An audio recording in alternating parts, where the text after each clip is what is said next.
Bom dia a todas e todos, sejam bem-vindas e bem-vindos ao canal Prosa Filosófica.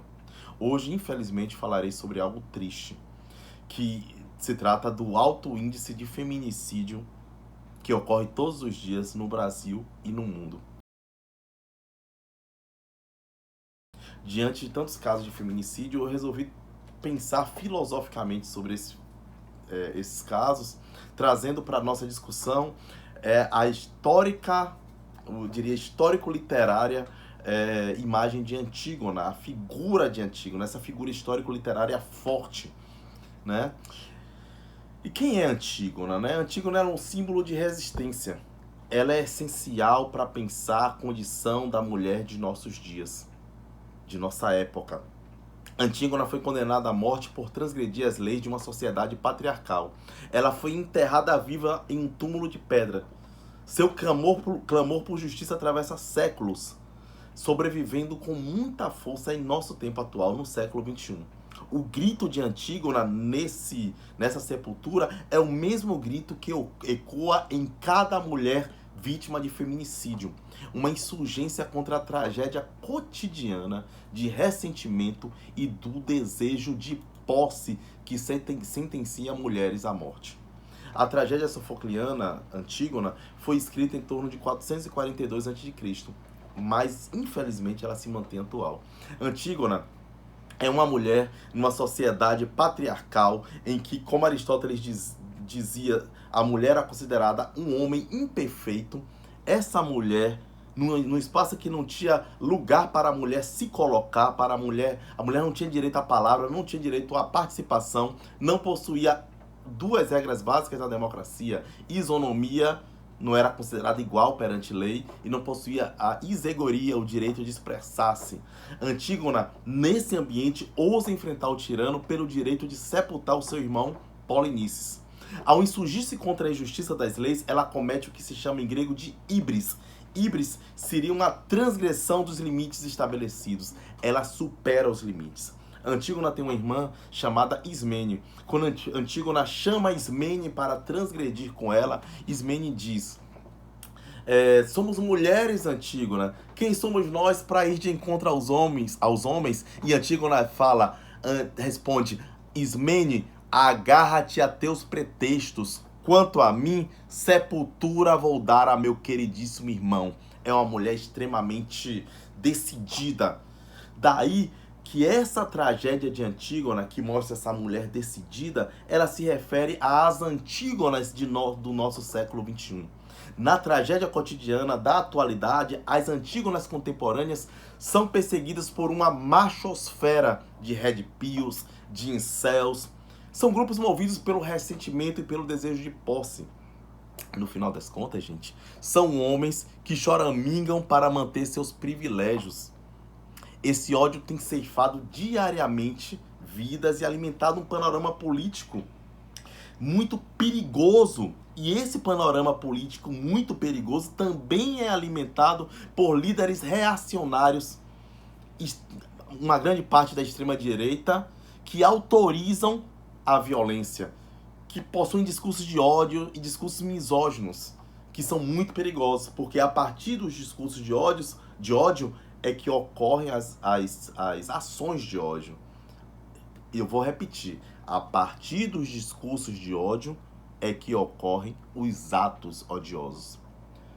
Mas no final das contas, esse ódio às mulheres são tentativas desesperadas de alguns homens de frear as conquistas históricas. É uma tentativa de voltar a objetificar a mulher, essa mulher que não aceita mais o papel de inferioridade.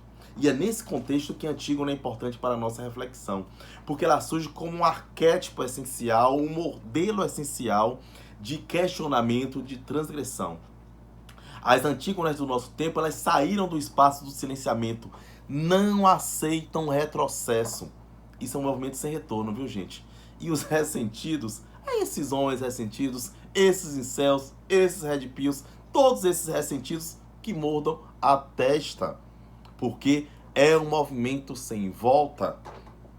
As mulheres estão em todos os espaços, estão participando de todos os espaços. Não é mais como numa sociedade, por exemplo, como a grega, que a mulher é considerada um homem perfeito.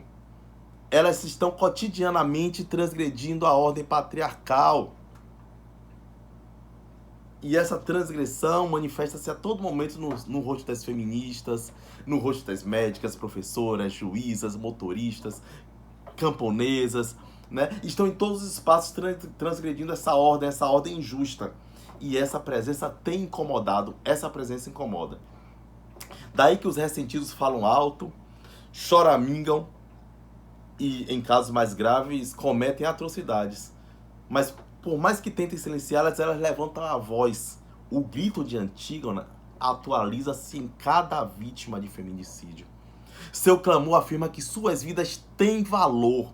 Não é um grito de ódio. Afinal, como disse a própria Antígona, não nasci para o ódio, nasci para o amor. Mas um clamor pelo direito, não apenas de sobreviver, mas pelo direito de viver com dignidade em uma sociedade onde, tragicamente e infelizmente, ser mulher é visto como uma transgressão passível de assassinato.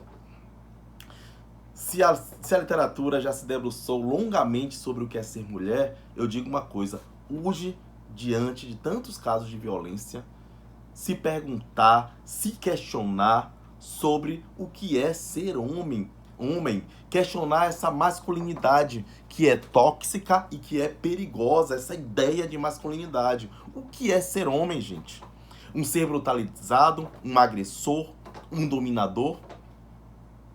Vejam só, se somos seres inacabados e frutos da educação, é possível e imperativo que haja transformação. É possível e imperativo que haja mudanças. A famosa máxima de Beauvoir, ninguém nasce mulher, torna-se mulher, que ela escreve em seu famoso livro Segundo Sexo, também deve ser aplicada aos homens. Ninguém nasce homem, torna-se homem. No sentido de que essa performatividade masculina, tóxica, dominadora, má, ela pode ser transformada, ela pode ser modificada, e não só pode, como ela deve ser modificada. Nesse processo, a educação tem um papel fundamental no surgimento de uma nova concepção de homem. Do contrário, meninos continuarão se tornando homens ressentidos e violentos. Esse vídeo é para que a gente possa refletir, principalmente os homens que estão aqui me ouvindo, qual é o nosso papel em uma sociedade. Nosso papel é um papel de dominador ou nosso papel é um papel de ou temos um papel de libertação junto com as mulheres de uma sociedade desigual, de uma sociedade hipócrita, de uma sociedade que não aceita o outro, não aceita o diferente, de uma sociedade que se erigiu, infelizmente, a sociedade brasileira se erigiu num preconceito, na dominação, nessa ideia de domínio e que necessita ser modificada. Daí que essa frase de Beauvoir, por mim aqui atualizada, ninguém nasce homem, torna-se homem, vai questionar justamente qual é o papel dessa ideia de masculinidade, o que é ser ser do sexo masculino, por assim dizer, né? O que é ser homem, né? Porque nós sabemos que, como a Beauvoir muito bem mostrou, que a ideia de homem, assim como a ideia de mulher, é uma construção social. A mulher deve agir de determinada forma, o homem deve agir de outra determinada forma, né? A forma como nós nos vestimos, a forma como nós falamos, a forma como nós nos portamos em sociedade é uma questão social. Se a gente for pensar, por exemplo, como um homem na Europa se vestia no século XV, né, no século XIV, no século XVI, é muito diferente do que um homem se veste, por exemplo, no século XXI. Né? Então os homens usavam peruca, se pintavam, usavam salto alto, como é o caso de Luís XV, salvo engano. Então, essa ideia de ser homem, ela se modifica, ela pode, é passível de modificação, e é necessário modificar essa ideia de masculinidade, que é tóxica, essa masculinidade que mata, essa masculinidade que se utiliza de discursos de ódio e que infelizmente desembocam em ações odiosas. Sejamos homens melhores. Esse é um conselho que é uma autorreflexão, mas também é uma possibilidade de reflexão para todos nós, homens, né, que estamos aqui participando dessa live, porque as mulheres já sabem muito bem, já entendem muito bem do preconceito que elas sofrem cotidianamente, porque elas sofrem na pele.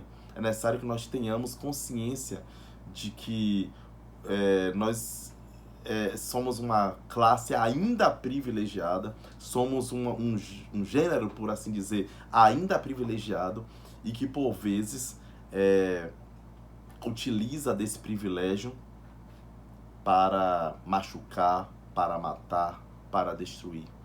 E é necessário, na verdade, que não existam privilégios nem de classe, nem de raça, nem de cor, nem de gênero. É necessário que nós criemos uma sociedade melhor. Então, fica a frase atualizada da Simone de Beauvoir por mim, né? Não somente ninguém nasce mulher, torna-se mulher, como ninguém nasce homem, torna-se homem. E qual tipo de homem nós queremos nos tornar? Muito obrigado a todas e todos e tenham um bom dia.